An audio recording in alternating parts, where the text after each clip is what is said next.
ജനപക്ഷം സ്ഥാനാർത്ഥിയായിട്ടാണ് മത്സരിക്കുന്നത്. എന്റെ ചിഹ്നം തൊപ്പിയാണ്. നിങ്ങൾക്ക് സൗകര്യമുള്ളവർ തൊപ്പിയിൽ വോട്ട് ചെയ്യാം. വോട്ട് ചെയ്തില്ലെങ്കിലും എനിക്ക് വിരോധമില്ല. മനസ്സിലായല്ലോ? 5-ാം നമ്പറാണ്. അതുകൊണ്ട് വോട്ട് ചെയ്യണം. നിന്നെയൊക്കെ വീട്ടിൽ ഇങ്ങനെയാ കാരണന്മാർ പഠിപ്പിച്ചു വിടുന്നത് ഞാൻ ഇപ്പോഴാണ് അറിഞ്ഞത്. സ്വല്പം മാന്യത പഠിപ്പിച്ചു വിടുന്നത് ഞാൻ ഓർത്തത്.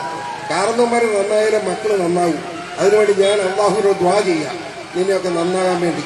വേറൊന്നും പറയുന്നില്ല. മനസ്സിലായോ? സൗകര്യം ഉണ്ടെങ്കിൽ നീ വോട്ട് ചെയ്താൽ മതി. മനസ്സിലായില്ല? ഇതാണ് രാഷ്ട്രീയം.